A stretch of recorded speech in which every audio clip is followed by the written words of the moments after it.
Hello and welcome back to Linus Nunchuck, where today I'm not in the studio where I usually am, but instead I am in the workshop to teach you how to make these very robust and very easy to make nunchucks out of things that you probably have lying around your house. So before we begin, there are a few things you should keep in mind. Local laws for nunchucks change drastically depending on where you are. Therefore, be sure to ensure that you are legally allowed to make or own nunchucks in your area. Also, these nunchucks are not intended to be used as a weapon, but instead for decorative purposes. I would also suggest keeping these indoors at all times, because depending on where you are, you can get into a lot of trouble for carrying these around. But if you do decide to make these, you make these entirely at your own risk. But now that we've gotten those guidelines out of the way, let's start with the tutorial.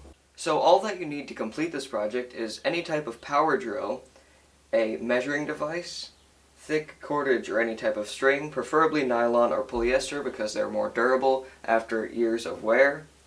Then all you need is a drill bit that corresponds to the thickness of the string. Choose a drill bit that is slightly thicker than the string because this will make stringing the nunchucks later on much easier.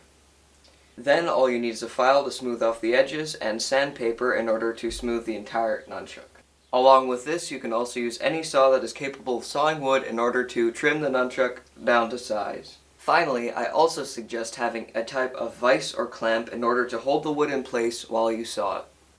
The wood to form the main part of the nunchuck is 2.5 centimeters thick, or about 1¼ inches. You can pretty much use any type of wood that you like, keeping in mind that heavier woods will give you more power, but lighter woods will give you a lot more speed. Now it's time to start measuring out and cutting the lengths of the nunchucks.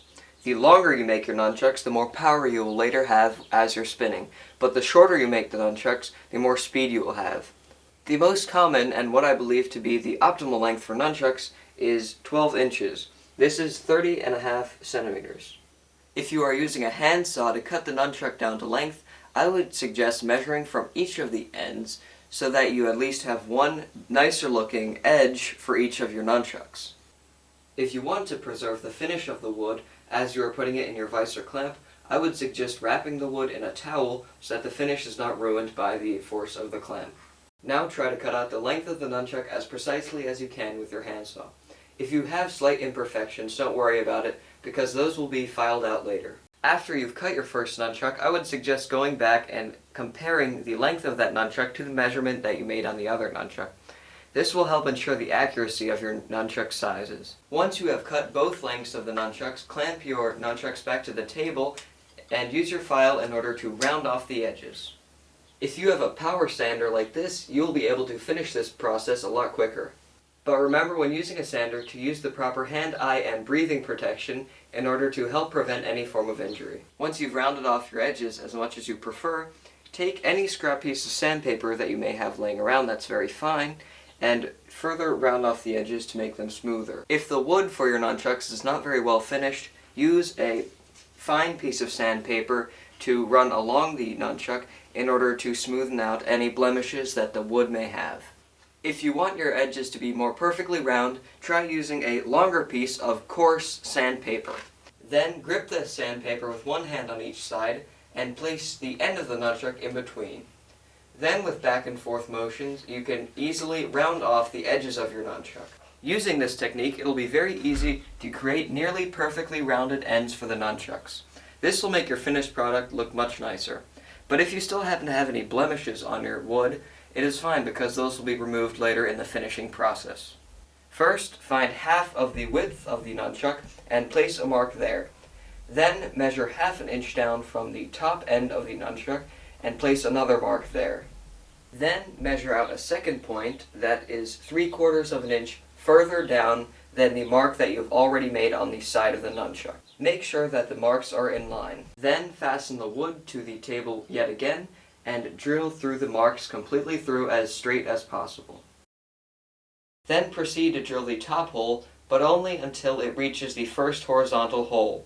Do not drill further down into the second hole, because that will make stringing the nunchuck much harder later on. Then, once you've cut all of the holes, use a circular file in order to smooth off any of the sharp edges that the drilling may have left. This is important because it will prevent splinters and it will prevent the rope from being cut due to the sharp edges of the holes. I would suggest re-drilling the top hole slightly with a slightly thicker drill bit in order to round off the edge even further and make it much easier for the nunchuck to smoothly revolve around the other nunchuck. So now that all the edges have been smoothed down, we can get started on stringing the nunchuck. You'll need something thin and small in order to push the string of the nunchuck through the different places that it goes. So in this case, I will be using a nail because it is thin and it will allow me to easily push the string through all of the different holes. So start out by taking the string and pushing it through the top of the nunchuck like this, through this top hole, in order to bring the nunchuck to this middle section right here. Then, with whatever you're using to push the string, push through the side hole and bring the string out through this top hole like this, so that your string is now like this. Then, simply take this end and push it through the hole that is below it, so it goes all the way through. And then from here, bring this end of string up and into the top hole, and use the whatever you're using to bring the string around to try and pull the string up to the top hole and out the top hole again. So then, once you're done with this step, both ends should be hanging out like this. Then push some more of the string through this end of the nunchuck in order to have both sides be about equal in length. So once again, take your nunchuck and the string and push the string through the top part of the nunchuck like this. Then push the string out the side using whatever you are using to push the string.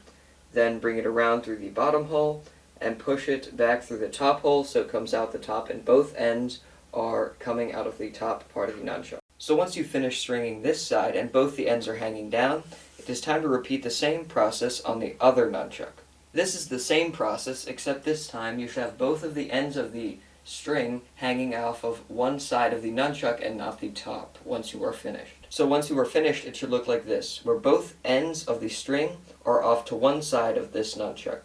This will be used to adjust the length of the string and then tie it off and keep the nunchuck in the same position.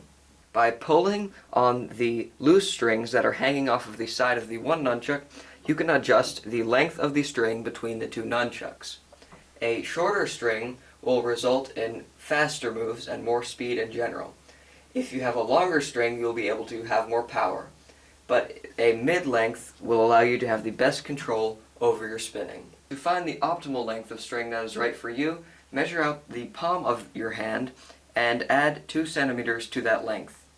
This will be the optimal length that you can use to perform wrist rolls and have the most control over your nunchucks. So by adjusting the length of the cord to suit these personal specifications, you'll be able to have the most balanced nunchuck spinning experience between power and speed and also control. I suggest making the string a little bit shorter than what it should optimally be, because through time the string will loosen and therefore lengthen slightly. You can also test the nunchucks to see which length is best for you by simply tying off these two ends and using them as you would in order to determine which length is best for you.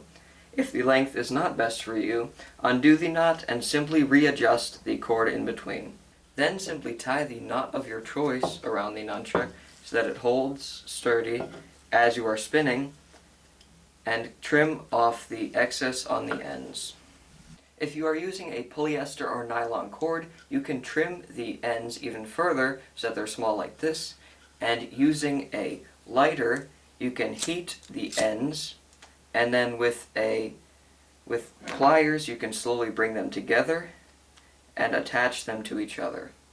Besides the little amount of charring that is now on the string, this is a fairly invisible and a fairly small connection between the strings that should last very long and is very durable. By using the lighter and the pliers, you have pretty much melted the plastic that was on the string and then fused it together with the other side. Therefore, this is a very strong bond between the ends of the string. The great thing about connecting the two ends in that way is that it can be easily pulled to the inside of the nunchucks and therefore be invisible from the outside. So there you have it. That is how you make this simple wood pair of nunchucks that you can customize to whatever specifications you like. If you would like to see my tutorial on how to paint these nunchucks, be sure to subscribe and stick around for a future video that will describe how these are painted. So I hope that you found this tutorial useful in making a pair of very nice and very robust nunchucks, and don't forget to like and subscribe for more tutorials coming in the future, and go check out some of the other various nunchuck related tutorials that I have on my channel.